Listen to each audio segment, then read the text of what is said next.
அத்துணை மக்களும் எழுந்து நின்று கரசம் எழுப்பி அவரை செய்தார்கள். பெரும் மகிழ்ச்சி கொண்டார், பெருமை கொண்டார். தற்பெருமையும் அவருக்கு அதிகமாக இருந்தது. ரொம்ப சந்தோஷம். இரண்டாவது சுற்று ஆரம்பித்தது. அத்துணை மக்களும் அவரை பார்த்து வாழ்த்து சொல்லி கடவுளை எழுப்புகிற பொழுது அவர் அத்தனை பேரையும் சுற்றி பார்க்கிறார்.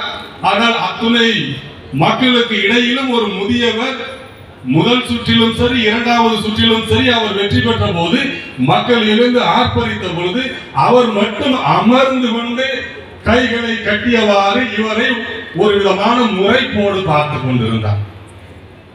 அப்ப அந்த இளைஞனுக்கு மனசுல தோன்றுது, இத்தனை பேரும் நம்மள வாழ்த்துறாங்களே, ஆனா இந்த ஆளுக்கு மட்டும் என்ன ஆச்சு, ஒரு விதமான ஆளா இருக்கிறாரு அப்படிங்கிற ஒரு டவுட்.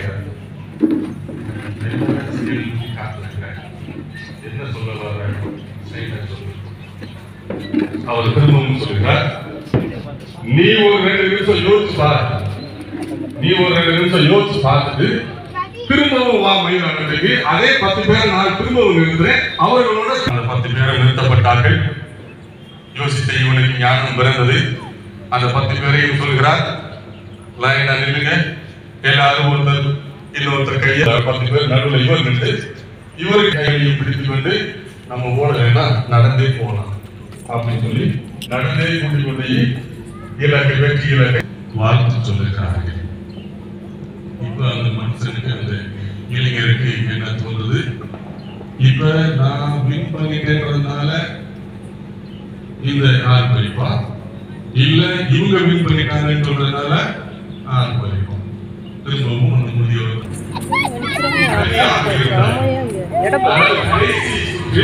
நீ தனியாக இல்லை, அதுதான் உனக்கு கிடைத்த மாபெரும் வெற்றியாக அந்த முதியவர் அந்த இளையவனை மாற்றினார். எதிர்நோக்கி திரு பயணிகள் என்கிற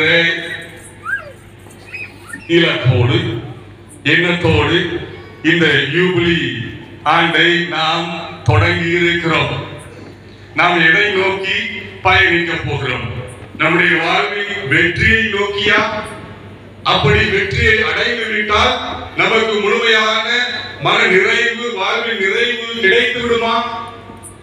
சந்தேகம். காரணம், எவன் ஒருவன் வெற்றி பெற நினைத்து செய்கிறானோ அவன் எல்லாம் வாழ்வில் அளவு அன்பினால் தனியாக வாழவில்லை. காரணம், தனித்தே இருந்தான். நிறைவு கண்டான். அந்த நிறைவு கண்ட வாழ்ந்து கொண்ட இறைவன் இன்றும் வாழ்கிறான். அவரில் நம்பிக்கை கொண்ட நாமும் நிறைவாக வாழ்கிறோம். கடந்த 1 வருடம் எத்தனையோ விதத்தில் நாம் ஆண்டவருடைய ஆசிரியரை அனுபவித்திருப்போம். எத்துணை மனிதர்கள் நம்மை இழந்து இருக்கிறார்கள். இது நாம் இருக்கிறோம். நம்மோடு பயணித்தவர்கள் இருக்கிறார்களா இல்லையா? நாம் இதில் இருக்கிறோம் என்று சொன்னால் நாம் தனிமையாக இருக்கிறோமா, அல்லது நம்மோடு ஒரு குழு இருக்கிறது, நம்முடைய குடும்பம் இருக்கிறது, நம்முடைய சமுதாயம் குறைவு இருக்காது. அப்படி குறைவு எண்ணில் இல்லை என்றால் நான் எவன் ஒருவனையும் குறையாக பார்க்க மாட்டேன், இழித்து பேச மாட்டேன், அவனை ஒதுக்கி பார்க்க மாட்டேன். அப்படி ஒரு நிலை எண்ணில் வருகிற பொழுது என்னிலும் மற்றவர்களும் நான் நிறைவை காண்பேன். அந்த நிறைவை எதிர்நோக்கி பயணத்தை பலம் அவர்களுடைய பலத்தினால் நம் அருகில் வந்து நம்முடைய பலவீனத்தை அவர்கள் தெம்பூட்டுவார்கள். எங்களுடைய தந்தை பிரான்சிஸ் அவர்கள் அடிக்கடி எங்களுக்கு சொல்லுவார்கள், உங்களுடைய தவறு, உங்களுடைய பலவீனம் இறைவன் எனக்கு கொடுக்கிற மிகப்பெரிய பொக்கிஷம். Your mistakes are God's blessings to me.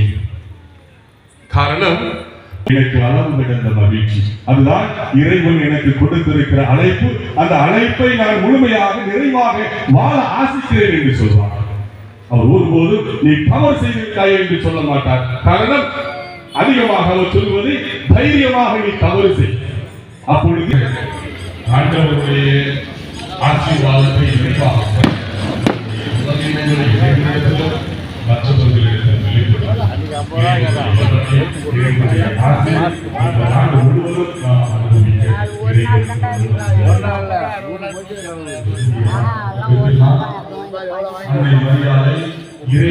மற்றவர்களிடம் தவறை திரும்பவும் முயற்சிக்கிறோம். இதை நம்புகிறீர்களா? நான் மட்டுமல்ல, என்னை போல நீங்களும் இறை வார்த்தையின்படி நடந்தால் காலச்சோடு இறைவனை உயிர்த்து அவருடைய திருமணத்தை நிறைவேற்ற ஆசை உண்டால் நீங்களும் இறைவனை பெற்றுக்கொள்ளலாம். நீங்களும் ஒரு புதிய இறைவனை நீங்கள் கொடுக்கலாம். அப்படி கொடுக்க முடிந்தால் நான் இறைவனுடைய இரண்டாம் முறையாக Hi, bye. Hi, friends. Hi, guys.